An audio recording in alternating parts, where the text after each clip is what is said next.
निर्विघ्नं कुर्मे देवा सर्वकार्येषु सर्वदा शुक्लाम्बरधरं विष्णुं शशिवर्णं चतुर्भुजं प्रसन्नवदनं ध्यायेत् सर्वविघ्नोपशान्तये ज्ञानानन्दमयं देवं निर्मलस्फटिकाकृतिम् आधारं सर्वविद्यानां श्रीहयग्रीवम् उपास्महे गुरवे सर्वलोकानां विजये गुरोविदा हृदये सर्वविद्यानां दक्षिणामूर्तये नमः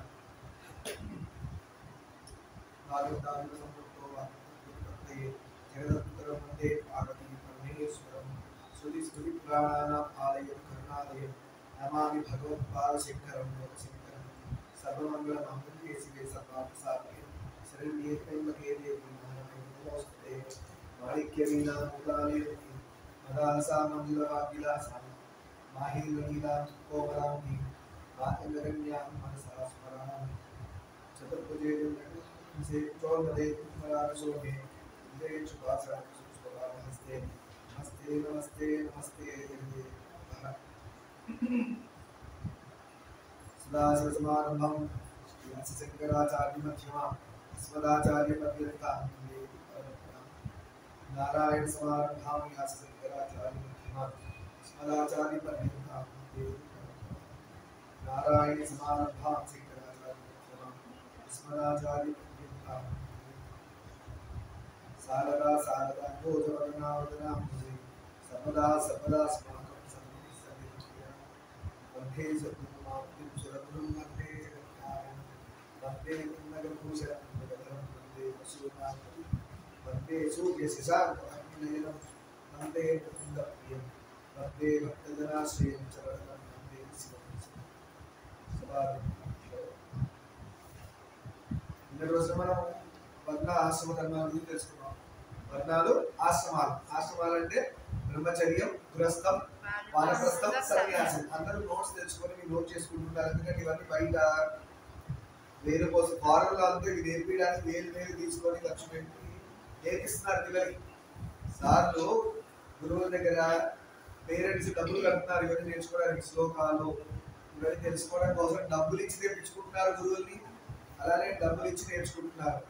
అలాంటి మనకు ఫ్రీగా దొరికిపోతుంది హాయిగా. మరి అలాంటప్పుడు దాన్ని ఎంత వాల్యూ ఇచ్చి నేర్చుకోవాలి. ఒక బుక్ పెట్టి పెట్టుకోండి. ఏంటి అంటే పురాణము అని రాయండి, లేదంటే సనాతన ధర్మము అని దాని బుక్ పేరు పెట్టాలి. ఏంటది?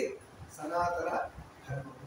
దాని అన్నీ వస్తాయి, శ్లోకాలు వస్తాయి, పురాణం వస్తుంది, మంచి మంచి స్టోరీస్ కూడా వస్తాయి. నిజంగా జరిగిన అవేమో వేరే మతాల్లో ఉన్నట్టు కల్పితాలు కావు, మన మంది రియల్ ఫ్యాక్ట్స్ అండ్ స్టోరీస్. సరే, నిన్నటి రోజులు అలా తెలుసుకుందాం. ఇవాళ ఒక చిన్న కథతో స్టార్ట్ చేద్దాం. అదేంటంటే ఆల్రెడీ మనం అరుణాచల శివ నాయనాల గురించి తెలుసుకున్నాం కదా. ఎంతమంది నాయనాలు? 63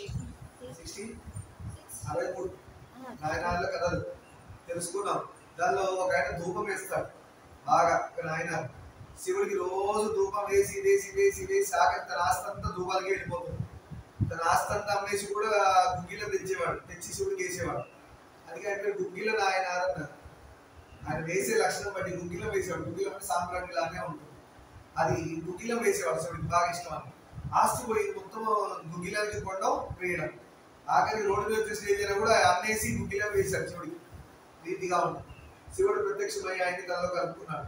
63 నాయనాల్లో అలా. అంటే ఏ ఒక్కటి చేసినా సిన్సియర్ గా దేవుడికి మనం చేస్తే దానివల్ల మనం ఆయనలోకి చేరిపోవచ్చు అని చెప్పడానికి గుగ్గిల నాయన కథ, గుగ్గిలం నాయనార్ కథ మనం తెలుసుకున్నాం 63 నాయనార్లు. ఇప్పుడు ఆ నాయనార్ యొక్క విశిష్టతని తెలిపే ఇంకొక చిన్న కథ తెలుసుకున్నాం. ఒక కూడా గుగ్గిల నాయనార్ ఉండేవాళ్ళు నాకు తెలుసు. గుగ్గిల నాయనార్ అంటారు మనకు తెలుసు. అది నాయనార్ కథ చెప్తున్నప్పుడు పలానా ఊళ్ళో ఉన్నారు తెలుసు. ఆ ఊరు పక్కనే ఒక గొప్ప శివాలయం ఉంది. ఆ శివాలయంలో శివుడు ఒక గొట్టంలాగా పొడుగుగా ఉండేవాడు. జాగ్రత్త.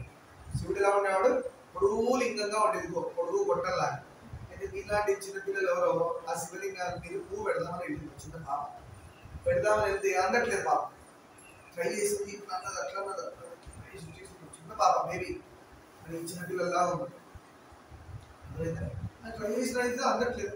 ఏడ్ చేసింది. అక్కడే శివ నీ మీద పువ్వు పెడదామంటే కుదరట్లేదు, నువ్వేమో అంత హైట్ ఉన్నావు అని చెప్పేసి అక్కడే ఓవర్ నడిస్తే శివుడు పాపం జాలిపడి ఏం చేశాడో శివలింగాన్ని కొంచెం వంచాడు.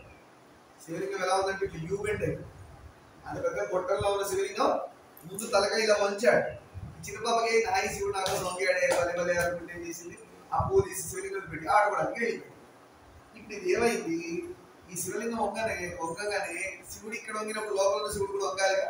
ఆ దగ్గరలో ఉన్న గర్భగుడిలో ఉన్న శివుడి లింగం కూడా ఉంగిపోయింది. అదేదో మీరు పొడుగుగా ఉన్నదాన్ని ఉంచితే ఎలా తయారవుతుంది, సిలిండ్రికల్ ఫామ్ లోది. లోపల శివుడు వంగి ఉన్నాడు. నెక్స్ట్ డే పూజారి వెళ్ళాడు, పురోహితుడు వెళ్ళాడు పూజ చేయడానికి. చూస్తే షాక్ అయిపోయాడు, అమ్మ ఇది అరిష్టము, శివలింగం వంగిపోయింది, ఏం జరగబోతుందో అని టెన్షన్ పడుతూ రాజు దాకా వెళ్ళిపోయింది. రాజు టెన్షన్ పడితే ఏం చేశాడు, ఏనుగులు ఊసలు చైన్స్ ఉంటాయి కదా అవన్నీ తెప్పించి ఆ వంగిన భాగానికి చైన్లు కట్టి లాగితే స్ట్రైట్ అవుతుంది అనేసి చైన్లు కట్టేసి లాగడం స్టార్ట్ చేశాడు. ఏనుగులు పెట్టి లాగేసి లాగడం ఏనుగులు వచ్చిపోతున్నాయి, చైన్లు అయిపోతాయి, అది వంగిన భాగం మాత్రం పైకి రావట్లేదు. ఇలా చాలా ట్రై చేశారు, ఎన్ని విధాలుగా ప్రయత్నం చేసినా కూడా రాదు. వంగిన భాగం అలానే ఉంది. ఈ మాట ఆ మాట పక్క ఊర్లో దుగ్గిల నాయన తెలిసింది. దుగ్గిల నాయన తెలవని ఎప్పుడు కింద పడి ఏడ్ చేశాడు దొల్లాడి, కళ్ళపడి నీళ్లు కాచుకోడు. అయ్యో శివుడు మెడకాయకి తాళ్ళేసి లాగుతున్నారా, అంత సుకుమారుడు, ఆయనకి ఎంతో ఉసుకుపోయి ఉంటుందో, వీడు శివలింగం రాయి అనుకుంటున్నారు. దుగ్గిల నాయన శివుడు మెడకాయకి తాళేసేశారు. శివుడు మెడకాయకి అన్ని చైన్లు కట్టేశారు. కట్టేసి లాగాడు. తండ్రి నీ గొంతు ఎంత ఉసుకుపోయిందో అని కింద పడి దొల్లాడి ఏం చేశాడంటే, నేనుండగా నా శివుడికి ఎంత కష్టం వచ్చేసిందా అని బాధపడిపోయి వెంటనే పరిగెత్తాడు. ఏ ఊరికి, ఏ ఊరిలో చేతి కొలిసేసాడు ఆ ఊరికి పరిగెత్తి శివలింగాన్ని పట్టుకొని ఏడ్చి బాగా కళ్ళు నీళ్ళగా చేసేసి అప్పుడు ఒకటి అనుకుంటాడు, స్వామి నీకు అపరాధం జరిగింది, అది నా చెవులు పడింది, సో ఆ పాపాన్ని నేనే అనుభవిస్తాను, మీరు తెలియజేశారు కానీ నాకు శివుడు అని తెలుసు నువ్వు, అందుకే నేను ఏం చేస్తాను, ఆ వరుసుకుంది నీకు ఏదైతే చేయి చుట్టారో అది నేను నా పట్ల ఇప్పుడు చుట్టుకుంటా అనుకొని నీకు ఎలా వరుసుకుంటారో నాకు కూడా వరుసుకోవాలి, నా కంట దగ్గర పడుతుందని ఆ శివలింగాన్ని కట్టుకుని లాగడం స్టార్ట్ చేశాడు. ఈయన గొంతు తెగిపోవాలి. ఎవరు, దుగ్గిల నాయన. నిజంగా కంఠం దిగిందా, శివలింగం సీదా అలా ముందున్న శివలింగం కాస్త మళ్ళీ స్ట్రైట్ సిలిండ్రికల్ ఫామ్ లో వచ్చింది. అందరూ బలా దుగ్గిల నాయన అని చెప్పి అలా భక్తుడి యొక్క చరిత్రలు చాలా ఉన్నాయి మన యొక్క భారతదేశంలో. గొప్పతనం ఏంటంటే ఇలాంటి భారతదేశంలో మనం పుట్టాము, ఇలాంటి భారతదేశంలో మనం పుట్టాము. ఒకనొకప్పుడు ఒక భక్తుడు అరుణాచలం వెళ్ళాడు. అరుణాచలం వెళ్తే అరుణాచలంలో ఫారెన్స్ అందరూ వస్తుంటారు. మంచి ఒక స్వామీజీ పైన కొండ గుహలు ఉంటాయి. లోపల అరుణాచలం కొండ మీద ఎక్కితే గుహలు ఉంటాయి. ఆ గుహలో ఈ ఫారెనర్ వెళ్ళి దర్శనం చేసుకొని అక్కడ పాలు పెట్టి వస్తూ ఉండేది తాగడం కోసం. అక్కడ ఉన్న ఋషి ముని లోపల ఉండేవాడు. ఆయన ఎప్పుడో బయటకు వచ్చేవాడు, తాగేవాడు, మళ్ళీ లోపలికి వెళ్ళేవాడు. ఒకసారి తాగకపోతే తీసేసుకొని పాలు పెట్టేవాడు మార్చాల్సిన టైంలో. వీళ్ళంతా తాగేవాడు. అలా ఉండేది. అయితే వాళ్ళకి ఇంటికి వచ్చేసరికి ఈ మన ఇండియన్లో మన వాళ్ళ లాంటి వాళ్ళు వెళ్తారు, ధర్మం చూడాల్సిన వాళ్ళు బయటకు వెళ్తారు కొండ మీద. మన ఇండియన్స్ సనాతన ధర్మం నమ్మిన వాళ్ళు పైకి ఎక్కారు. ఈ ఫారెస్ట్ ఎదురు ఎక్కడికి వెళ్ళారు మీరు ఇండియన్ అడిగారు. ఇంగ్లీష్లో కాన్వర్సేషన్ నుంచి వాళ్ళ పైన గుహ ఉంది. అరుణాచలంలో ఎన్నో గుహలు ఉన్నాయి. అందులో ఒక స్వామీజీ ఒక చోటు ఉంటారు. అక్కడ మా గురుగారు చెప్పారు, నేను వెళ్ళి చూస్తే ఆ గుహలో యొక్క రంధ్రాలను చూస్తే నాకు అస్థి పంజరంతో ఉన్న స్వామీజీ కనబడ్డారు. అంటే లోపల స్కెల్టన్ ఫామ్ లో ఉన్నాడు. స్కిన్ తక్కుపోయింది. అరుణాచలంలో జరిగింది నిజంగా. ఆ స్కెల్టన్ ఫామ్ లో ఉన్నాడు. ఆయన కనబడలేదు కానీ ఆయన నుంచి ఒక తేజస్సు కనబడింది నాకు. ఆహా ఏమి నా అదృష్టం, ఎక్కడో అమెరికాలో పుట్టాను, ఇండియాకి వచ్చి ఇది చూడగలుగుతున్నాను అని చెప్పి ఈ మన వాళ్ళతో డిస్కషన్ అయింది. అవి నేను షేక్ హ్యాండ్ చేసి congrats, okay very good thank you, మళ్ళీ మీరు వస్తూ ఉంటుందంటే షేక్ హ్యాండ్ ఇవ్వకుండా నమస్కారం పెట్టిందండి. ఎందుకు నమస్కారం పెట్టిందంటే, నేను షేక్ హ్యాండ్ ఇచ్చే ఇంత స్టేజ్లో నేను లేదు, మీరు అందరు గొప్పవాళ్ళు, మీరు ఉండేది ఎక్కడ అంటే దగ్గరే, చెన్నైకి దగ్గరే మీ ఊరు. మహా అంటే మీరు బస్సులో ట్రైన్లో ఏదో పట్టుకొని వచ్చేయచ్చు అరుణాచలానికి. మేము ఎంత పాపాత్మనం, ఎక్కడో అమెరికాలో బ్రిటన్లో ఎక్కడో పుట్టిన వాళ్ళు. అక్కడి నుంచి మీరు రావాలంటే ఎన్నో రోజులు టైం పడుతుంది, ఎంతో ఖర్చు అవుతుంది. అంత దూరంలో మేము పుట్టాము, మీరంత పుణ్యాత్ములు పక్కనే పుట్టారు అరుణాచలానికి, తలుచుకుంటే ఆటోలో కార్లో వచ్చేయగలరు. అలాంటి వాళ్ళు మీరు షేక్ హ్యాండ్ కొట్టి కాళ్ళ మీద పడతాను చెప్పి ఫార్మర్స్ కాళ్ళ మీద పెడతానని పెట్టారు. అంటే మనం ఏ స్టేటస్ లో ఉన్నాం చూడండి, మనకి తెలియదు. చూసింది స్వామీజీని, ఆ ఫారెన్ లేడీ, అవునా, మనం చూడండి. కానీ వాళ్ళు ఏమనుకుంటున్నారు, ఇండియాలో పుట్టిన వాళ్ళంతా ధర్మాత్ములే, వాళ్ళ కాళ్ళ మీద కూడా దండాలు పెట్టేయాలి. ఈ రియలైజేషన్ మనకి ఎందుకు రాదా? బేవర్స్ ఎంతో మంది తిరుగుతుంటారు, ఇవన్నీ తెలుసుకో ఎందుకు రియలైజ్ అవ్వట్లేదు, ఎందుకు తెలుసుకోవట్లే?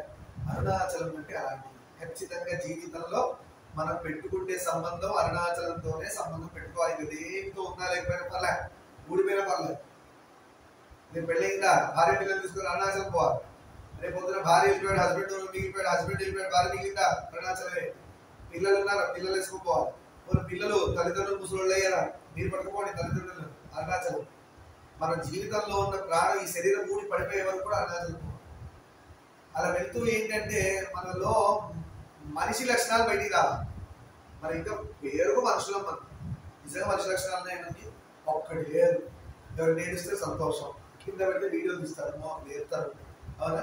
ఎవరంటే పోస్ట్ చేయాలి, అని పోస్ట్ చేయాలి. వీడియో తీయడంలో ఉన్న ఇంట్రెస్ట్ కింద పడ్డ లేవడంలో ఉండదు. ఇవాళ రేపు చూడండి, యాక్సిడెంట్ అయిపోతుంది బాబు, కింద పడి కొట్టుకుంటుంటాడు, వీడియో తీస్తున్నాడు. ఎట్లా అయిందో పోస్ట్ చేయడానికి ఫేస్బుక్లో, Instagram. Minimum common sense ethics కూడా పోయినాయి. ఎప్పుడే కాల్ చేద్దామా, అంబులెన్స్ పిలుద్దామా, ఎక్కిద్దామా, ప్రాణం కాపాడదామా, అంటే కొట్టుకొని చచ్చిపోవడం, వీడి వీడియో కావాలి. లైవ్ ని తీసాక ప్రాణం పోవడం, చచ్చిపోవడం. ఎవడు అడిగాడు నేను లైవ్ ఏమని? లేకపోతే నువ్వు నిర్దాక్ష రెండు కొట్టుకుంటూ ఎవడు హెల్ప్ చేయడం, అప్పుడు తెలుస్తుంది. ఇదంతా పాపం. అందుకే సెల్ఫీ భూతం అన్నారు. అది వచ్చాక ఎన్నో మంది ప్రాణాలు పోయి. అది కూడా టైప్ ఆఫ్ భూతం. సెల్ఫీ భూతం అంటారు. ఇలా సెల్ఫీ తీస్తున్నారు, అది కూడా భూతం. ఆ పిచ్చి పట్టినోడికి అది పడుతుంది అనమాట. ఆ పట్టినోడు అదే మూమెంట్ లో ఉంటుంటాడు. ఎంతసేపు స్నాప్స్ పడదామా, స్నాప్ తీద్దామా, సెల్ఫీ భూతం, పోస్ట్ చేయడం. ఇన్స్టాగ్రామ్ కూడా ఒక భూతం, ఫేస్బుక్ కూడా ఒక భూతం.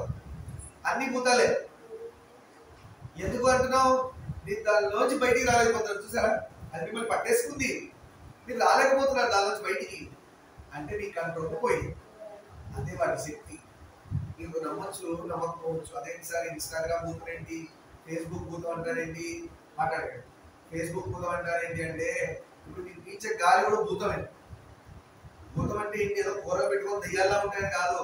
మనకంటే శక్తివంతమైనది, మనల్ని కంట్రోల్ చేసేది, మనం దాన్ని డిపెండ్ అయి ఉన్నాము, మనకు అది దొరకనిది. గాలి భూతానికి మనం దాన్ని పట్టుకోవాలి. చెప్పుకున్నాం అంతకుముందు, పంచభూతాలన్నీ పంచభూతాలు అన్నారు. మనిషి కంటే శక్తివంతమండి. మనిషి దాన్ని డిపెండ్ అయ్యాడు. ఇప్పుడు ఇన్స్టాగ్రామ్ కూడా మనం డిపెండ్ అయ్యిందాం, ఫేస్బుక్ డిపెండ్ అయ్యిందామా, నారక్కడ యూట్యూబ్ మీద కూడా డిపెండ్ అయినాడా? అంటే దీనిలో ఒక ధర్మమైన కార్యక్రమాలు. మీరు దాన్ని ఎలా వాడాలి? చాకులు కూరగాయలకి వాడాలి, కానీ పీక కోసుకోవడానికి వాడుతుంది. అలా అన్నమాట. ఇన్స్టాగ్రామ్ ని, ఫేస్బుక్ ని దేనికి వాడాలా? అక్కడ ఏమైనా ధర్మమైన విషయాలు, గురువులు ఏమైనా చెప్తున్నారు, దేవుడికి సంబంధించిన అంతవరకు వాడి పక్కన పెడితే ఆ భూతం మన జోలికి రాదు. చాలా మంది చూడండి, స్టూడెంట్స్ ఎక్కడో పోయారు, సెల్ఫీ తీస్తూ లోయలో పడి చచ్చిపోయారు. రైల్వే ట్రాక్ మీద సెల్ఫీ తీస్తూ ట్రైన్ గుద్దేసి చచ్చిపోయారు. ఒక టీం హైదరాబాద్ నుంచి వెళ్ళింది, స్టూడెంట్స్ టీం. ఒకసారి వెళ్ళి ఎక్కడో గుజరాత్, రాజస్థాన్, ఇక్కడ దగ్గరలో తిరిగి నాకు విజయవాడ ఏమో సమ్ ప్లేస్ లో వాళ్ళు ఏం చేశారు, నది లేదు అక్కడ, రాళ్ళుగా అన్ని ఉన్నాయి, చాలా బాగుంది సీన్ అని చెప్పి అలా దిగుతున్నారు. ఫోటోలు దిగుతుంటే అక్కడ వాడికి తెలియదు వీళ్ళంతా దిగారు. ఆ డ్యామ్స్ వదిలేశాడు, డ్యామ్ వాటర్ వదిలేశాడు. క్షణాలు మొత్తం కొడుకుపోయారు, చచ్చిపోయారు. 30 టీము 40 స్టూడెంట్స్ టీమ్. ఆంధ్రలోనే ఎక్కడ జరిగింది, ఆంధ్రలో. స్టూడెంట్స్ ఏం చేశారు, సెల్ఫీలు దిగుతున్నారు బిజీగా రాళ్లలో. ఏమైంది, నది వచ్చింది, కొడుకుపోయింది, అందరూ పోయారు. సైరన్ లేదు, వాటి జనరల్ అలారం ఇస్తాడు. జనరల్ వీళ్ళు వినవడం లేదేమో, ఇచ్చినారు. బిజీ కదా, భూతం పట్టింది, సెల్ఫీ భూతం. అలా చేయకూడదు. ఇవన్నీ కూడా మనం అనుకుంటాం కదా, అన్ని మనిషి కంటే శక్తివంతమైన మనిషిని పీడిస్తున్నాయి అనేది తెలుసుకోవాలి. అలా ఒకటి మనకు అదేం తెలుసుకున్నాం. ఇప్పుడు మనం ఎంత ధర్మమైన భూమిలో పుట్టామో దానికి సంబంధించిన మనం నడుచుకోవాలి, పొట్టు పెట్టుకోవాలి, చిన్నగా చేసి. సరేనా? కొన్ని సిస్టమ్స్ ఫాలో అవ్వాలి. ఎందుకంటే చదువుకునే పిల్లలు హెయిర్ స్టైల్ చిన్నగా చేయమంటారు తెలుసా? ఫోకస్ చదువు మీద ఉంటుంది. నేను తిన్నట్టు వెంట్రుకలకే పోతుంది, గోల్డ్కి పోతుంది. అందుకే నేను నీటి కూడా దానిలో ఫస్ట్ లక్షణం గోల్డ్ తీయండి, వెంట్రుకలు తీయండి అంటాను. వెంట్రుకలు చిన్నగా ఉండి గోల్డ్ చిన్నగా ఉంటే వాడి బుద్ధి తిండి బ్రెయిన్ పనిచేస్తుంది, ఈ గ్రోత్ లో వెళ్ళిపోతుంది. లేదా డల్ ఆ మట్టి చేయి అదే తింటాడు. ఎన్ని విధాలుగా నష్టాలు ఉన్నాయి చూడండి. నీట్నెస్. అందుకే మన వాడు ఫస్ట్ ఏం చెప్పారు, అందుకే సన్యాసులు సాధువులు చూడండి, గుడి చేయించుకుంటారు బెస్ట్. ఎవరు చూడండి, వీడెవరు చూడాల్సిన పని లేదు, అంతంతో సంబంధమే లేదు. గుడ్డోని ఎవరు చూస్తారు, ఎవరు చూడండి. అంటే గుడ్డు అనకుండా ఆయనలో ఉన్న శక్తిని చూసి వెళ్ళే భక్తులు చాలా మంది. గుడ్డు అనుకోకుండా ఆయనలో ఉన్న శక్తిని చూసి వెళ్ళే భక్తులు కోట్ల మంది. కానీ బయట చూసేవాడు కొంతమంది, వాడు బయటనే చూస్తాడు. కానీ మనం చూడాల్సింది ఏంటి, నిన్న కూడా నేర్చుకుంది, అంత లోపల ఉన్నది చూడాలి. అది ఎంత బాగా ఉంది, ఎంత సాధనలో ఉన్నాడు స్వామీజీ అనుకోని వెళ్ళాలి. రామకృష్ణ పరమహంస బ్యూటిఫుల్ ఉంటారా, కానీ దగ్గర ఒక కాళ్ళ పడిపోతారు. ఆయన శక్తి అలాంటిది. వివేకానంద బ్యూటిఫుల్ ఉంటాడా, ఉంటాడు అనే చెప్పాలి. రామకృష్ణ పరమహంసుడు బ్యూటిఫుల్ ఉంటాడని చెప్పాలి. ఎలా బ్యూటిఫుల్ గా సాధనలో బ్యూటిఫుల్ ఉంటాడు అని చెప్పి దిగ్మాల పూజల గురించి మాట్లాడు. అదే ఉంది, గోడ కూసినా కూడా బాగానే ఉంటుంది. మీరు పూజలు గోడ కూసినా, మేకప్ వేసినా, లిప్స్టిక్ రాసినా అది కూడా బాగానే ఉంటుంది. కుక్కకి రాసినా కూడా బాగానే ఉంటుంది. దున్నపోతు రాసినా కూడా బాగానే ఉంటుంది. ఎందుకు ఇవాళ చూడండి, కుక్కకి స్పెట్స్ పెట్టి చెడ్డీ వేసి ఫేస్బుక్ లో దిగ్మాల రోగం ఇంకో పూత పడుతుంది. కుక్కలు మనుషుల్లో తయారు చేస్తున్నారు. అది దానికి స్పెట్స్, చెడ్డీ, షర్ట్, దాని షాంపూ, కోపు, దుబ్బడం, ఐస్ క్రీమ్ ఏం చేసి వస్తున్నారో తెలియదు కానీ ఇవన్నీ రోగాలు అన్నాయి, మానసిక రోగాలు. అదే బ్రహ్మగారు ఎప్పుడో చెప్పారు, కలియుగంలో మానసిక రోగాలు ఎక్కువగా వస్తాయంట. శారీరక రోగాల కంటే మానసిక రోగాలు ఎక్కువ. ఆడపిల్లలు పెళ్లి చేసుకోవడం, మగపిల్లలు పెళ్లి చేసుకోవడం, లేదంటే ఆడపిల్లలు మగపిల్లలు పడకపోవడం, మగపిల్లలకు ఆడపిల్లలు పడకపోవడం. ఇంకోటి వాళ్ళు చూడ విన్నాను, ఎంత బాధ అనిపించింది. ఎవరో ఇలా పెట్టారు పోస్ట్. ఆయన ఏం చెప్తున్నారంటే, ఆ స్వామి తల్లిదండ్రుల గురించి చెప్తున్నారు. తల్లిదండ్రులు మీరు ఏం చేస్తారంటే, మీ పిల్లలకి సంస్కారం నేర్పియండి, ఓర్పు నేర్పియండి. వాడు చిన్న ఏజ్ లో గొప్ప గొప్ప ఉద్యోగాలు వచ్చేసి డబ్బులు సంపాదించి ఓర్పు లేకుండా పెళ్లి చేయగా కొడుకుంటారు, విడాకులు తీసుకుంటారు. ఏంటంటే నచ్చలే. అరే మీ అమ్మ నాన్నకు నచ్చని బోర్డు ఉన్నాయి, వాడు సర్దుకొని పోవట్లే. సర్దుకునే లక్షణం మీ జనరేషన్ లో సున్నా. నెగిటివ్ మార్క్స్ అయ్యండి. అట్లీస్ట్ మేము కొట్టుకోమని కాదు, నేను అక్కడ కూడా కొట్టుకుంటాం, మరి సర్దుకుపోయే లక్షణం ఉన్నవాడు ఎక్కడన్నా ఎదుగుతాడు. వాడి దగ్గరికి ఎవరన్నా వస్తాడు, నేను సర్దుకోను, నేను ఇంతే, నేను మార్పు అంటే ఆఖరికి ఒక్కడే మిగులుతాం. శ్మశానంలో కూడా నేను చూడడానికి కూడా ఎవరు రాడు. సో మీరందరూ గుర్తుపెట్టుకొని డెవలప్ చేసుకోవాల్సిన లక్షణం సర్దుకుపోవడం. ఒక్కొక్కసారి నేను కూడా బాధపడుతుంటా, కొన్ని చెప్తాం నా కోసం చేయరు. నా కోసం చేయవాలని చేసే లక్షణం ఉన్నవాడు చదవకుండా, నా కోసం చేయమని చెప్పకముందే చేసేయాలి. అసలు మీరు ఏ పనైనా నా కోసం చేయనా అని అనే లోపలే చేసేయాలి. గురువుగా చెప్పి చెప్పిన పెద్దవాళ్ళు చెప్పారు, నా కోసం చేయమన్నప్పుడు చేయని వాడు మహానుభావులు చాలా మంది ఉన్నారు. అంటే అది బండరాయడం, అది మారదు, దానివల్ల మనకి నష్టం. అలాంటి బండరాయితో మనం ఏం పెట్టుకోలేదు, ఫీలింగ్స్ లేవు. అంత మాట్లాడి నా కోసం చేయమన్నా కూడా మాట్లాడలేదంటే ఏం చేయాలి? ఇంకోండి ఆవిడ ఏం చేయాలి? మాట్లాడకపోతే ఏదో రోజు అప్పనాడు జరిగిపోతాడు, వీడు కూడా ఎప్పుడో జరిగిపోతాడు. నా కోసం మారవా అన్నవాడు కూడా జరిగిపోతాడు. ఈ lonely fellow is devils home. దిక్కుమాల ఆలోచనలు, పనికిరాని ఆలోచనలు ఆ బుర్రలోనే ఉంటుంది. కానీ మారదు కాదు. పుట్టుకతో కొన్ని వచ్చుంటాయి, ఎన్నో జన్మల నుంచి ఇంకొన్ని వచ్చుంటాయి. ఇది మార్చే ప్రయత్నం చేసేవాడి మాట నువ్వు విన్నప్పుడు నేను మారనంటే మా గురువు గారు ఎందుకు తీసుకెళ్ళి జిహెచ్ఎంసీ రాష్ట్రపడేస్తాను. మారని ఆయన ఎందుకు? ప్రపంచమే మారుతుంది, మీ జీవితమే మారుతుంది, మీ ఆయుష్ మారుతుంది, రోజు ముందే మారుతున్నాం. అలాంటిది నేను ఇంతే, నాకు ఇది పడదు, నాకు అది పడదు. పెరుగు తిరగాలి, ఒక్క స్పూన్ పెరుగు లేకపోతే విషయం అదే చచ్చిపోదామని పెరుగు తింటే. పెరుగు సాత్వికం, కృష్ణుడు తిన్నాడు. నేను కృష్ణుడు ఫ్యాన్ అండి, కానీ పెరుగు తినండి. నువ్వు ఏం నేర్చుకున్నావు కృష్ణుడి దగ్గర నుంచి? పాలు పడవు, పెరుగు పడవు, గడ్డి పడుతుంది. ఎదురులాట గడ్డి ఉంది, అది పడుతుంది. ఇంకేమైనా ఉంటే అలాంటివి పడతాయి. అంటే మీరు అర్థం చేసుకోండి, రాక్షస లక్షణాలు మనలోకి ఎలా వస్తుంది సార్? సాత్వికమైన ఐటమ్స్ వద్దంటారు. పాలు సాత్వికం, ఉపవాసం అంటే పాలు తాగు మజ్జిగ తాగుతారు. కానీ ఇంకెవరు చెప్తారు ఇష్టం పెద్దది? ఉపవాసం అంటే ఏమి ఇస్తారు? ఫస్ట్ పాలు మజ్జిగ, పెరుగు మజ్జిగ చేసి ఇస్తారు. ఎవరెవరైనా చేయడం పెట్టి చూపించుకోమనట్లే. ఈ అలవాటు ఉన్న వాళ్ళు మెల్లగా మార్చుకోమని చెప్తున్నాను. మార్చుకొని నేను ఇంతంటే మీ కర్మ దండం. ఏదో రోజు మార్చుకోవాలి. నేనున్నాను, నాకు ఆఖరికే పడదు. మావిడ వచ్చింది పెళ్ళయ్యాక, నువ్వు తినాలని తిన్నా. మావిడ తమిళ ఆ వంటలే అసలు నాకు టేస్ట్ ఏవో రకరకాలు ఉంటాయి. తిన్నా, నేర్చుకున్నా. నేనేమో తెలుగు పాపను వండి రాకింది, నా వంటలు వేరు, వాళ్ళకి మన వంటలే నచ్చుతాయి. అలాంటి బాగా చేసే వంటలు మావిడ ఏం చేసినప్పుడు తిన్నాను. నా ప్రాణం పోయింది. మా ఆవిడ సంతోషం కోసం తిన్నా. మా అత్తగారింటికి పోతాను, ఏవేవో ఐటమ్స్ పెడతాను, నాకు ఏదో తెలియదు. అది తీయదనుకుంటే హాట్ అయితే హాట్ అంటే స్వీట్ అయితే. ఒక్కొక్కసారి కన్నడ వాళ్ళ వంటలు కూడా, మేము రాఘవేంద్ర స్వామి వంటకి వెళ్తాం, మా తాతయ్య గారు వాళ్ళకి అతినా పెట్టారు, వాళ్ళు వడ్డిస్తారు. అంతేగాని అని సీరియస్ అయిపోయి పడేయను, నన్ను నవ్వుకొని తింటా. మీరందరూ ఏం చేస్తారంటే అదే మీకు సర్దుకోవడం లేదు, ఓర్పు లేదు, సర్దుకోవడం లేదు, ఏమీ లేవు. అంత వర్స్ట్. ఏమమ్మా మీరు ఏ జనరేషన్? అది కుమాల జెన్సీ గ్రూప్, జీనీ గ్రూప్ అని పెట్టాలి, లేదంటే జాంబీ గ్రూప్ అని పెట్టాలి. జెన్సీ కాదు, జాంబీ అలా.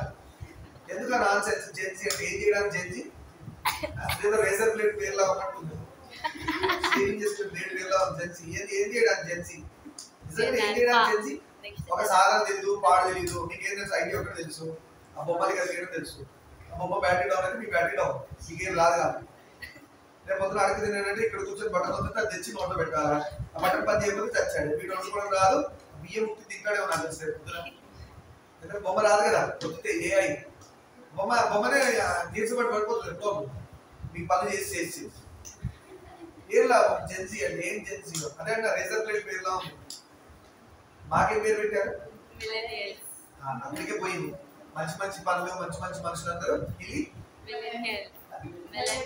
మెలనియల్ ఓన్లీ దరిద్రమైన టర్మ్స్ నాకు రావు సంతోషంగా అదేదో మాకు పెట్టిన టర్మ్తో మంచి పనులు అక్కడే పోతున్నాయి అలా అంతరించిపోకూడదని మీకు ఇవన్నీ చెప్తున్నా అప్పట్లో నాకు ఎంత తయారు తెలుసా అప్పట్లో అంటే గ్యాస్ పొయ్యి మీద కుక్కర్ పెట్టి అన్నం వండేవాళ్ళంట ఇంకా అనుకుంటారు అంటే గడ్డి తింటారు బియ్యం తింటారా ఏం తింటారు అన్నయ్యగా తినాలా ఎంత ఏ వచ్చినా కడుపు అన్నయ్యగా తినేది గడ్డి అయితే తినక మరి జడ్జి అయితేనేది మెలని అయితే ఇంకా క్లింటన్ అయితేనేది లేదంటే బుష్ అయితే మనకి ఎవరైతే మనకి ఇంకో దరిద్రమైన సిచ్యువేషన్ చెప్తాను ముందు ఐటీ జాబ్స్ చేసే వాళ్ళని పెళ్లి చేసుకో నేను ఎన్నోసార్లు చెప్పి ఎందుకంటే IT jobs are encouraging the pub culture ఏముందంటే కని పురుషుడు అక్కడే ఉన్నాడు కళ్ళతో చూసి పాడైపోయేవి చెవులతో ఇది పాడైపోయేవి నోటితో తాగి పీల్చి పాడైపోయేవి ఆ ఒకళ్ళు రుద్దుకొని రాసుకొని పాడైపోయేవి ఇంకేమున్నాయి ఇంకేమి ముగ్గుతో పీల్చి పాడైపోయేవి పంచ ఏమంటాం నాకు పోయినట్టు కాదు మన ఆర్గన్స్ మన ఇంద్రియాలు సెన్స్లెస్ ఆర్గన్స్ మారడానికి అదొక బెస్ట్ ప్లేస్ కలిపురుషుడు 5 నుంచి విజృంభణ చేసి ఆ మొగుడు పెళ్ళాలు ఉంటే వాడు విడిపోయేటట్టుగాను వాడు విడాకులు తీసుకునేటట్టుగాను లేదంటే కొత్తగా పెళ్ళి చేసుకునేవాడు అమ్మో ఐటీ జాబ్ వాడు పంపించరా పొద్దు బాబాయ్ నాకు అలాంటి వాడు అనుకునేటట్టుగాను అన్ని నాశనం అవడానికి ఐటీ జాబ్స్ పనిపిస్తుంది చాలా బాగా. ఇంకో దరిద్రం ఏంటంటే నైట్ షిఫ్ట్ ఇంట్లో ఉన్నా కూడా ఆవిడ ఇట్లా కూర్చుంటుంది లేదంటే వాడు ఇట్లా కూర్చుంటాడు ఆవిడ వెయిట్ చేసి మా ఇది ఐటీ కల్చర్ ఎందుకు ఈ దిక్కుమాల కల్చర్ ఐటీ జాబ్స్. ఇంకో దరిద్రం ఏంటంటే హైయెస్ట్ శాలరీస్ పాడైపోయిన వాడికి కదా ఎక్కువ శాలరీ ఇచ్చేది ఎందుకంటే పొద్దున బాగా చేసుకోవద్దు రిపేర్లన్నీ అందుకు రేపు పొద్దున ఏమవుతుంది పిల్లలు పుట్టి వీడికి ఎందుకు ఎంత ముందో రాత్రి పొద్దున అంత దిక్కుమాల తిండి తిని పప్పు కల్చర్ కలవాటే కొట్టుకొని లోపల డిఎన్ఏ అంతా నాశనం చేసుకొని వీడి పిల్లలు పుట్టారంటే ఆవిడ పిల్లలు పుట్టారంట. అయితే జనరేషన్ అయింది నాశనం. ఈ సనాతన హిందూ మన భారతదేశంలో ఎప్పుడైతే ఐటీ ఎంటర్ అయిందో అప్పుడే వెస్టర్న్ కల్చర్ ఎంటర్ అయింది.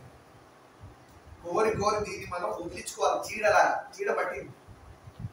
బీటెక్ చేయడం ఐటీ ఏం చేస్తావు ఐటీ దానికంటే మన ఇంటి ముందు చిక్కుపోయేవాడు జిహెచ్ఎంసీ దేవుళ్ళు వాడు అలాంటి జాబ్ చేసుకోవడం చాలా బెటర్. రోడ్డు చెప్పుకునేవాడు ఎందుకంటే టైంకి పని చేసేస్తాడు, మంచి శాలరీ వస్తుంది, భార్య పిల్లలు వేసుకుని హాయి తిరుగుతాడో లేకపోతే భర్త వేసుకుని తిరుగుతూ మంచిగా హెల్దీగా ఉంటారు.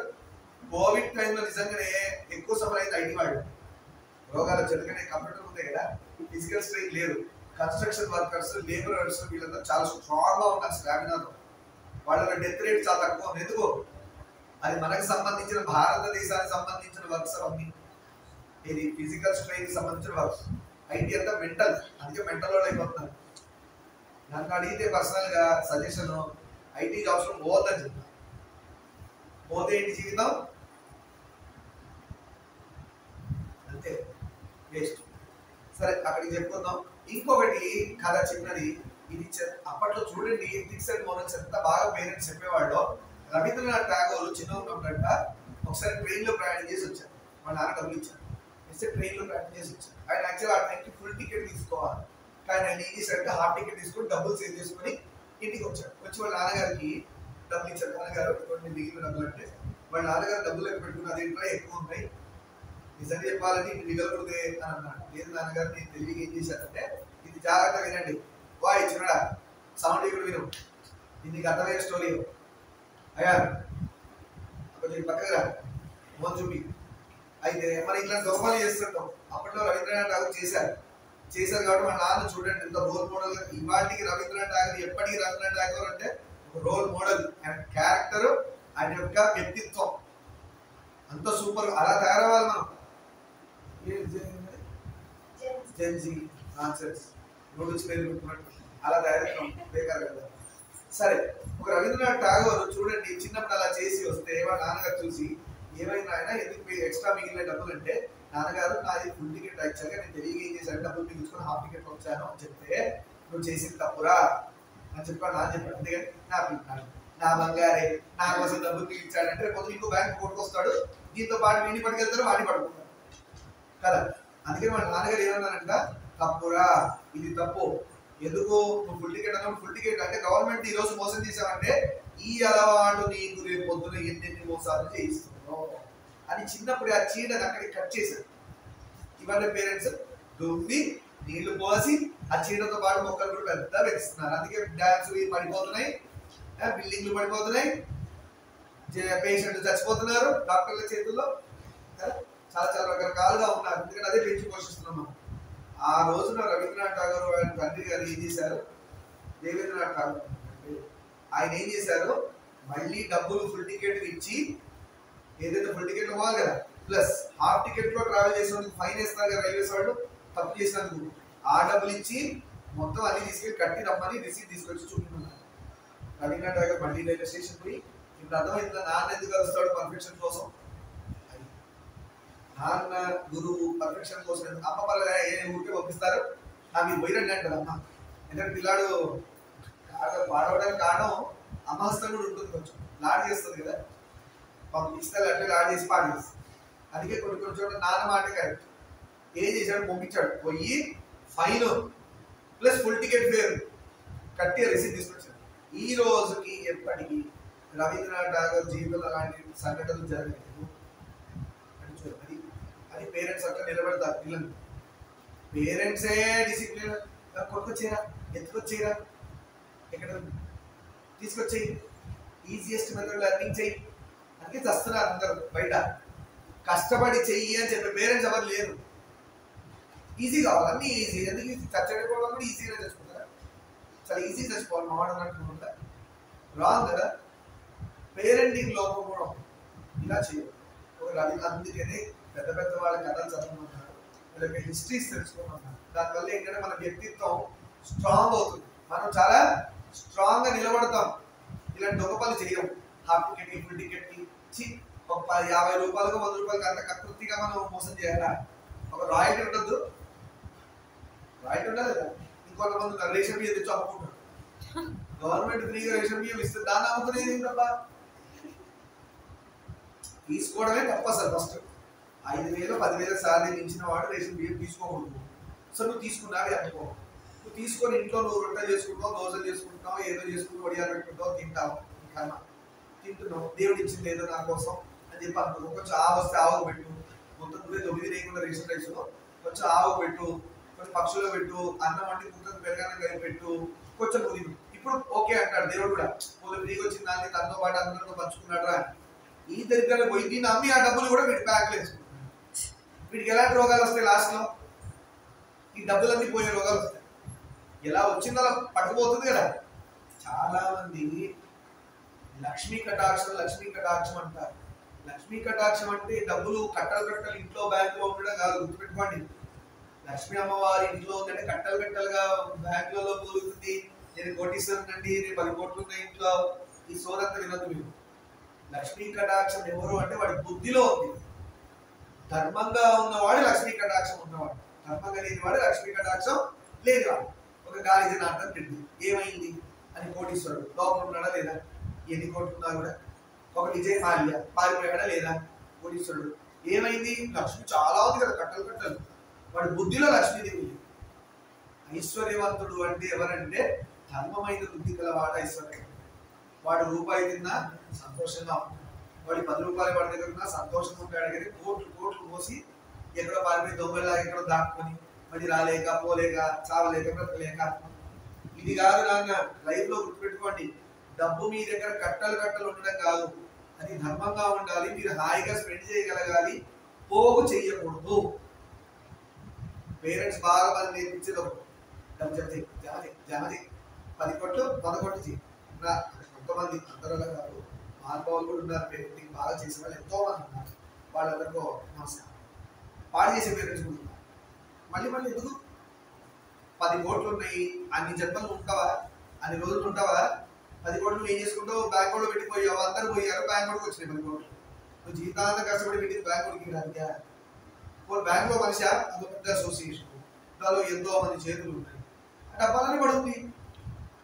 ఎందుకు అలా చేస్తున్నారు మిస్టేక్? జీవితం పాడు చేసుకొని డబ్బు సంపాదించి బ్యాంకులో పెట్టడానికి, లేదంటే తోపు ఎక్కడో పెడతాడు, వీడు పోతాడు, అది ఎప్పుడో తవ్వకాలో బయటికి బంగారం. అవునా కాదా? ఇక్కడ చూస్తున్నా లేదా? కానీ దేవుడు ఏం కౌంట్ చేస్తున్నాడు? వీడి జీవితం అంతా 100 సంవత్సరాలు కష్టపడి సంపాదించి దిక్కుమాల పాప పనులు చేసి వాడిని మోసం చేసి వీడిని మోసం చేసి వీడిని కొట్టి సంపాదించి వాడిని తిప్పి సంపాదించి స్ట్రిక్ట్ గా దోచుకొని వడ్డీలకు తిప్పి ఇలా లాక్కొని సంపాదించి వీడు చచ్చాడు. ఈ డబ్బు అక్కడే చచ్చింది, వీడి పుణ్యం లేదు, వీడి పాపాత్ముడని నెక్స్ట్ జన్మ దరిద్రమైన జన్మించాడు. ఈ డబ్బు మాత్రం ఇంకోటి ఎంజాయ్ చేస్తాడు. దొరికి జన్మ ఎవరికి పాడైంది అంటే డబ్బు సంపాదించమని ఉన్నారట్లే. డబ్బు సంపాదించండి, ధర్మంగా సంపాదించండి. 100 రూపాయలు అంటే ఒక 10 రూపాయలు ఇంకోటి దానం చేయండి. మనతో కూడా వచ్చేది, మనతో పాటు వచ్చేది మనం చేసే మంచి పనుల పుణ్యమే. శవాలు బాగా ఉన్నాయి శ్మశానంలో, ఓకేనా? శ్మశానంలో శవాలు చాలా ఉంటాయి కదా, చూసారా? ఎప్పుడైనా దూరం నుంచి చూసుకుంటారు. అలా ముస్లిమ్స్ వాళ్ళ కూడా చాలా ఇట్లా సిమెంట్తో కట్టుంటాయి, అలా క్రిస్టియన్ దానిలో చెక్క బాక్సులు పెట్టుకుంటాయి, చాలా ఉంటాయి కదా. వాటి పక్కన డబుల్ కట్టలు ఉన్నాయి, కొన్ని చెక్స్ ఉన్నాయా? బంగారు వాళ్ళు సంపాదించిన బంగారు గొలుసులు అవన్నీ సమాజ పక్కన పెట్టారా? ఉన్నాయా? మరి తీసుకోవాలి, వాళ్ళు సంపాదించిందే కదా. వాళ్ళు కష్టపడి జీవితాంతా కష్టపడి సంపాదించి వాళ్ళతో పాటు పోవాలి కదా. కొన్ని ఆత్మీయులు దాని వెనకాల నెక్లెస్ గొలుసు, బంగారు పట్టీలు, ఒక 10 కోట్లు వరుసగా విష్ణుమూర్తి వైకుంఠం నుంచి భూమికి వచ్చినట్టు గజేంద్ర మోక్షంలో ఆయన కాపాడడానికి వచ్చినట్టు ఈ ఆత్మ పోతుంటే వీడి వెనకాల పెద్ద బ్యాంక్ బ్యాలెన్స్ అంతా పోతుంది. వీడి వెనకాల ఏది? శరీరం పోగానే బ్యాంక్ బ్యాలెన్స్ కూడా గోవిందా. ఎందుకంటే ఈ శరీరానికి ఒక పేరు పెట్టి ఆ పేరుకు ఒక ఆధార్ కార్డు, ఒక ఐడి క్రియేట్ చేసి దాన్ని తీసుకెళ్ళి బ్యాంకుకి లింక్ చేశారు. మీడియా పోయి ఇంకా ఆధారం చేసుకోండి. ఏం చేసుకోం? మనిషి చచ్చిపోయాడు, ఆధారం ఏం చేసుకుంటారు? గుర్తుగా ఇంట్లో పట్టాలు తగిలించి పెడతారు, పలానా వాడి ఆధారం. బ్యాంక్ బ్యాలెన్స్ ఇస్తారా? ఒక తాత ఉన్నాడు, 100 కోట్లు సంపాదించాడు, అందరు పోయారు, తాత కూడా పోయాడు, 100 కోట్లు ఎవరు 400 పోయి అడుగుతూ ఇస్తాడా? నీకు ఎందుకు ఇస్తాడు? ఎందుకు ఇస్తాడు? ఈయడు నీది కాదు కదా, వాడిని రమ్మని అంటాడు. అయ్యగారు వస్తారు పైనుంచి, 100 కోట్లు దొరబాబు వస్తారా? చచ్చినా ఇప్పటికి కాదు, ఎప్పటికీ రాడు. ఇందుకోసం అంత దాచిపెట్టడం ఎందుకు? ఇంటి ముందు ఆవస్థ పెట్టండి, కుక్కర్ పెట్టండి, పక్షులకు పెట్టండి. మీరు తినే దానిలో మనతో పాటు ఎన్నో భూతాలు ఉన్నాయి. వాటిని మన బ్రదర్స్ అంటే మన అమ్మకి పుట్టినో నాన్న పుట్టినోడా కాదు బ్రదర్ సిస్టర్ అంటే, అవన్నీ కూడా బ్రదర్ సిస్టర్స్ నాకు. అంటే మన తోబట్టు లాగా వాటి ప్రేమగా చూడమన్నారు. అంతేగాని ఆ కుక్క మా బ్రదర్ కాదండి, ఆ పక్షి నాకు సిస్టర్ అయితే కాదు చెప్పదు. అది తెలియదు. తోబట్టు లాగా చూసుకోమన్నారు ప్రాణులని. మనం ఏం చేస్తున్నాం? పోసేది, మెడకాయ దాకా పట్టేసేది, ఈ కట్టికేది, లోపల ఆ శవాన్ని తీసి లోపలేసి. ఇంకొన్ని చోట్ల అయితే వాడు తలకాయలు కొమ్ములు అన్ని తీసి ఆరడి తీసేది, ఆ శవాన్ని తీసుకొని ముక్కలు ముక్కలు చేసిస్తాడు శవాన్ని. ఆ శవం ముద్దలు తెచ్చుకొని ఇంట్లో కుక్కర్లు పెట్టుకుని ఉడుకుని తింటాడు. ఇదేగా శవం ముద్దలే అవి. లైవ్ తింటున్నారే. కోడి తీసుకొచ్చి కుక్కర్ లోపలేస్తున్నారా, లేక మేనంగా లోపల వస్తున్నారా? అది చచ్చాక ఏమంటారు? దేనైనా శవం అంటారు. శవాన్ని నీట్గా డయాగ్రామ్ మంచిగా డెకరేషన్ చేసి కోసి ఏం తినొచ్చు ఏం తినకూడదు సపరేట్ చేసి, తినకూడదు వేటి వాటికేసి, తినగలిగింది బాగా ముక్కలు కోసి ఆ శవాన్ని 10 ముక్కలు అయితే ఈజీగా లోపలికి వెళ్తుంది కాబట్టి 10 ముక్కలు చేసి కుక్కర్లో పెట్టి ఉడికించి మసాలాలు దంచి చేసి ఆ శవాన్ని డెకరేషన్ చేసి లోపలేసి అబ్బా ఎంత బాగుందో అంటారు.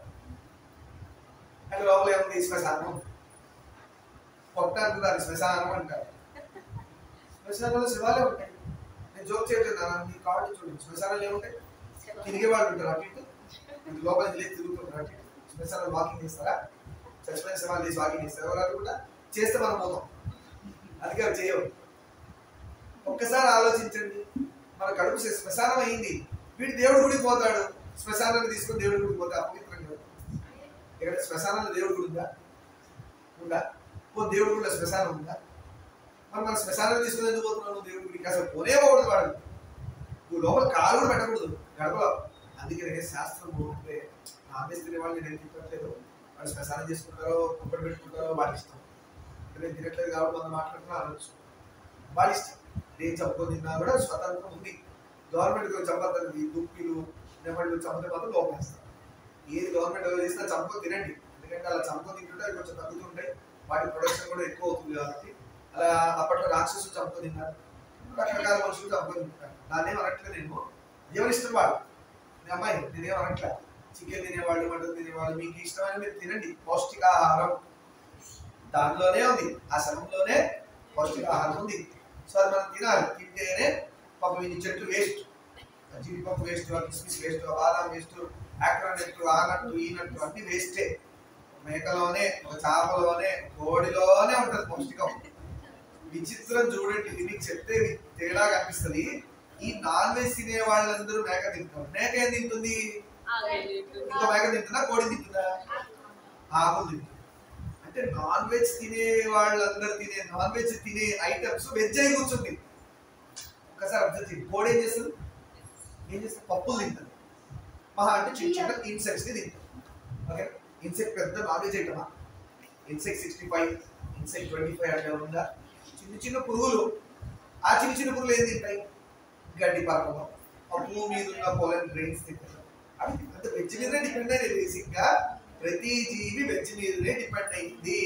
వీటి నోటికి సైన్ తీటా కాస్ తీటా ఎక్కువయ్యి ఆ మేకని, కోతిని, ఎలుకని చంపుకొని ఎలా ఉంటుందని కొత్త కొత్త వెరైటీల కోసం ఆ చైనా బ్యాచ్ లా తయారు. అందుకే కోవిడ్ చైనాలో వచ్చింది. అంటే మనం తినే నాన్ వెజ్ లో పౌష్టికాహారం అని క్రియేట్ చేశారు. ఎందుకు తెలుసా? Business strategy. ఒక రైస్ ఎంత కేజీ? 60 80 ఉంది. అదే చికెన్ ఎంత కేజీ? ఎంత నాన్న? నేను ఇక్కడ మటన్ షాప్ పెట్టుకుని కూర్చోవాలి, 150 200 నాకు తెలియదు, ఐడియా లేదు. నేను చికెన్ కొట్టేవాడిని కాదు, మటన్ కొట్టేవాడిని కాదు. నేను 150 200 ఏదో ఏడ్చింది కదా, మరి 50 రూపాయలు బియ్యం అమ్మాలంటే కొన్ని జన్మం పడుతుంది. అందుకనే మటన్ తినంటారా, చికెన్ తినంటారా, దానిలో రైస్ కంటే ప్రోటీన్ అన్నారు. నిజంగా చెప్పాలంటే రైస్ లో ఉన్న ప్రోటీన్ దేనిలో ఉండదు, షుగర్ లెవెల్ సూపర్ రైస్ లో. అందుకే షుగర్ వచ్చిన వాళ్ళు ఏమన్నారు? రైస్ తినకంటారా అన్నారు. అంటే దాని ఎంత షుగర్ ఉంది? చాలు మన మనిషికి. వీడి షుగర్ ఎందుకు వస్తుంది అంటే పరికరాలన్నీ సవాల్ తీసుకొచ్చి లోపల వేసి ఈ రైస్ కూడా వేసాడు. లోపల ఏమవుతుంది? కెమికల్ బ్యాలెన్సింగ్, కెమికల్ ఈక్వేషన్ అవుతుంది. ఇంబ్యాలెన్స్ అయ్యి అది ఎక్కడెక్కడి నుంచో కొట్టేస్తుంది. మనం ఒక చోటు నుంచే కొట్టాలి బయటికి, అది ఎక్కడి నుంచో కొట్టేస్తాం. అందుకే రోగాలు వస్తాయి. కళ్ళు తొందరపోయినాయి, ముక్కు తొందరపోయింది, స్కిన్ సెన్సేషన్, పెరాలసిస్ ఎవరికి బాగా వస్తుందంటే నాన్ వెజ్ తినే వాళ్ళకి వస్తుంది. పెరాలసిస్ రాసి పెట్టుకోండి. పెరాలసిస్ ఎవరికి వస్తుందంటే నాన్ వెజ్ తినే వాళ్ళకి వస్తుంది. భయపెట్టట్లే నేను, సరే ఈ నాన్ వెజ్ టాపిక్ పక్కన పెడతాను. అలా రవీంద్రనాథ్ ఠాగూర్ గారి తండ్రి గారు, దేవేంద్రనాథ్ ఠాగూర్ గారు చిన్నప్పటి నుంచి అలాంటి సంస్కారాలు బిడ్డకి నేర్పించారు. అందుకే ఈ రోజుకి రవీంద్రనాథ్ ఠాగూర్ అన్నది వివాదం కనిపిస్తుంది. అలాంటివి మీరు డెవలప్ చేసుకోవాలి అని చెప్పుకుంటూ సర్వం శుభమై సర్వాదా లోకా సంస్థ